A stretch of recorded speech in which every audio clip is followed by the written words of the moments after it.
Narasi sejarah kebudayaan Hindu-Buddha di Indonesia perlu diakui memang masih terkesan berfokus hanya di Jawa.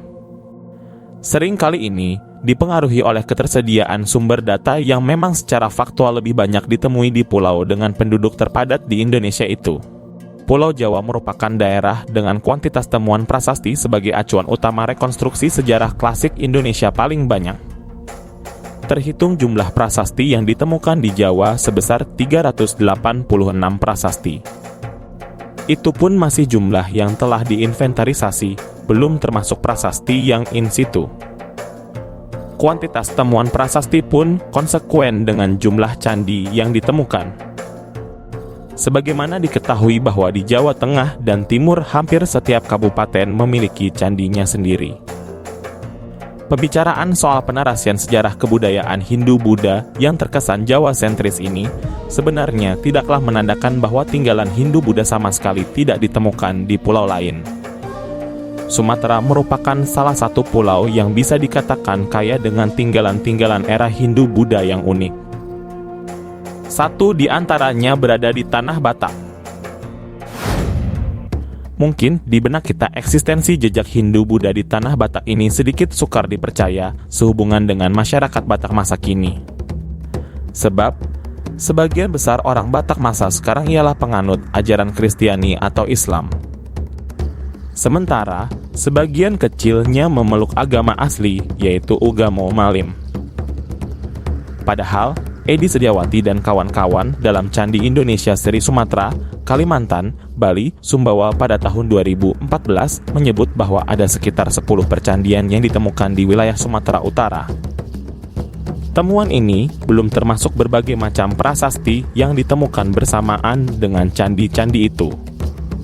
Berdasarkan temuan-temuan tersebut, peradaban Hindu-Buddha di Tanah Batak berlangsung dari abad ke-9 hingga 15 Masehi. Temuan prasasti di Tanah Batak sebenarnya merupakan embrio dari kemunculan aksara Batak, atau yang dalam bahasa lokal dikenal sebagai Surat Batak. Uli Kosok pada karya monumentalnya, Surat Batak Sejarah Perkembangan Tulisan Batak pada tahun 2009 mendedah dengan rinci asal-usul aksara Batak. Kosok menyebut kalau aksara Batak untuk kali pertama bisa terlacak dari banyaknya manuskrip dalam bahasa Batak yang dikenal sebagai pustaha yang ditulis oleh para datu di kalangan orang Batak pada awal abad ke-19. Apabila ditelusuri, aksara Batak yang terdiri dari Inani Surat dan Anakni Surat muncul kali pertama di daerah etnis Mandailing Angkola. Aksara Batak kemudian menyebar ke daerah Toba dan Karo. Pengaplikasian aksara Batak sendiri bisa dibilang cukup unik karena pustaha biasanya terbuat dari laklak atau kulit kayu. Pustaha umumnya berisi ilmu pengetahuan soal pengobatan, tata cara nujum, mistisisme Batak, dan sebagian kecil berisi mitos genesis orang Batak. Selain itu, Kosok juga menemukan beberapa unsur bahasa yang unik dalam naskah-naskah Batak yang dijumpainya. Menurutnya, ada beberapa unsur bahasa di dalam pustaha yang merupakan bentuk peminjaman diksi Sanskerta dalam bahasa Batak kuno. Aspek bahasa itu diantaranya Portibi yang berasal dari kata pertiwi atau sosok nama Dewi Ibu, Debata dari kata Dewata, Mangameru dari kata Mahameru yaitu gunung suci dalam konsep Hindu, dan bahkan kata pustaha sendiri yang berasal dari kata pustaka yang artinya adalah buku. Penyerapan bahasa Sanskerta dalam bahasa Batak ini mungkin sekali berhubungan dengan kerangka kronologis eksistensi kebudayaan Hindu-Buddha di Tanah Batak. Lantas apa buktinya? Secara tertulis aksara Batak kemungkinan besar merupakan hasil turunan dari aksara Sumatera kuno pasca Palawa yang bisa dijumpai pada sumber prasasti. Indikasi ini muncul pada prasasti Sitopayan I yang ditemukan di desa Sitopayan, Sumatera Utara. Menurut C. Nasoecah dalam prasasti Sitopayan I dan 2 tinjauan aspek ekstrinsik dan intrinsik tahun 2012. Prasasti Sitopayan 1 dan 2 merupakan contoh kasus prasasti yang ditulis dengan anasir aksara dan bahasa Batak paling awal yang diketahui. Anasir kebudayaan Batak misalnya muncul pada penggunaan aksara Batakwa, Pa dan I pada prasasti ini, di mana aksara yang lain didominasi dengan aksara Jawa kuno. Di prasasti Sitopayan 1 bahkan dijumpai kata bakas yang mungkin sekali berarti rumah, sesuai dengan kata bagas dalam bahasa Batak saat ini yang merujuk pada arti yang sama.